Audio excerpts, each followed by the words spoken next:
বৈশাখ আন্দোলনে সনাতনী করা হয়েছে দীপু দাসকে, যে ধরনের ইজ্জত হানি হতে দেখেছি, আমাদের সম্পদ লুণ্ঠন হতে দেখেছি। আমরা শুধু নীরব 18 কোটি মানুষের মতো একজন সাধারণ জনগণ ছিল। সেই দীপু দাসকে মিথ্যা গর্ব অবমাননার কথা বলে তাকে হত্যা করা হয়েছে, সেটা আজকে একদিনে হয়নি। একজন মানুষ হিসেবে যে নৈতিকতা বোধ থাকা দরকার, যে মানবিকতা বোধ থাকার দরকার, অহেতুক কর্মকাণ্ড আমরা প্রতিবাদ করতে পারি। সকলকে ধন্যবাদ। না হয় ভবিষ্যতে এই দীপুর মতো অসংখ্য দীপুকে হত্যা করা হবে, জ্বালিয়ে দেওয়া হয়নি বলেই এইসব ঘটনা বারবার ঘটে থাকছে, বারবারই ঘটছে। দেশের আপামর জনগণের কাছে আমরা শান্তিপ্রিয় জনগোষ্ঠী হিসেবে নিরাপদে বাংলাদেশে থাকতে চাই। আমরা এখানে যতই মানববন্ধন করে বিক্ষোভ মিছিল করি, কিন্তু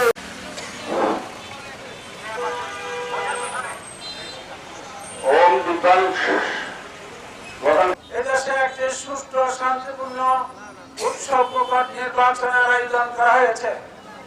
এই নির্বাচনকে প্রতিহত করার জন্য, এই নির্বাচনকে ধ্বংস করার জন্য ৭১-এর পরাজিত শক্তি সহ যারা বাংলাদেশের স্বাধীনতা সার্বভৌমত্বে বিশ্বাস করেন না, বাংলাদেশের পতাকাকে বিশ্বাস করেন না, এমন একটি অপশক্তি আজ বাংলার মাটি, বাংলার চিত্র, বাংলার মানচিত্র খামচে ধরেছে।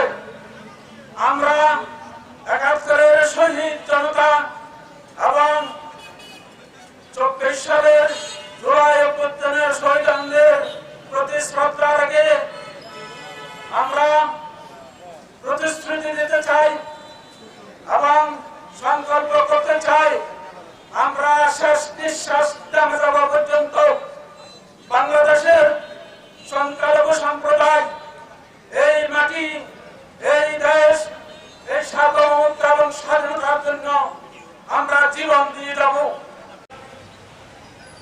বিচারহীনতার এই সংস্কৃতি থেকে যদি এই জাতি বের হতে না পারে, প্রতিনিয়ত প্রতিক্ষণ শুধু আমাদেরকে মৃত্যুর যন্ত্রণা আমাদেরকে তাড়িত করবে। ১৯৭১ সালে ১৮ লক্ষ মা বোনের ইজ্জত, ৩০ লক্ষ শহীদের রক্তের বিনিময়ে যে দেশ স্বাধীনতা অর্জন করেছিল, ৫৪ বছর পরে এসে আবারও নতুন করে যুক্ত করে এই দেশ থেকে বৈষম্য, দুর্নীতি, অবিচার, অন্যায়ের আবার অবরুদ্ধ করে একটি নতুন সরকার এখন নতুন আঙ্গিকে একটা বাংলাদেশ গড়ার তথ্য নিয়ে কাজ করছে। কিন্তু সেখানেও কি দেখছি, গত একটা বছর ৫০০-এর বেশি সারা দেশে সন্ত্রাস, নৈরাজ্য, মব ভায়োলেন্সের মতো ঘটনা ঘটেছে। দেশে কোন একটিরও বিচার হচ্ছে না। বিচারহীনতার এই সংস্কৃতি এই জাতিকে যেন পেয়ে বসেছে। আস্তে আস্তে এমন পর্যায়ে যাচ্ছে, পাথর দিয়ে মানুষকে মারার পরও, মৃত্যু বিচ্ছেদ হওয়ার পরও দেখা গেছে একের পর এক পাথর দিয়ে একটা মানুষকে ঢাকার রাজপথে, রাজধানীর বড় বড় নাম করা রাস্তায় মানুষকে মারা হয়েছে।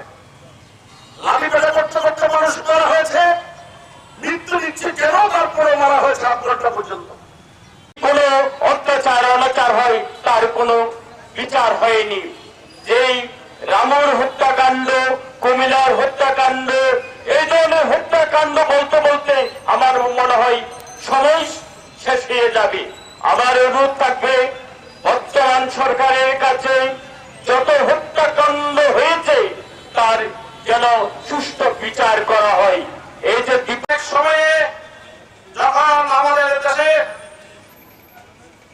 একটি অনির্বাচিত সরকার তথা তত্ত্বাবধায়ক সরকারের মতো একটা সরকার দেশ পরিচালনা করছে, এখন আমার মনে প্রশ্ন থাকে, এই সময় কারো বিরুদ্ধে কারো নয়, আমরা সবাই জাতীয় সংসদ নির্বাচনের জন্য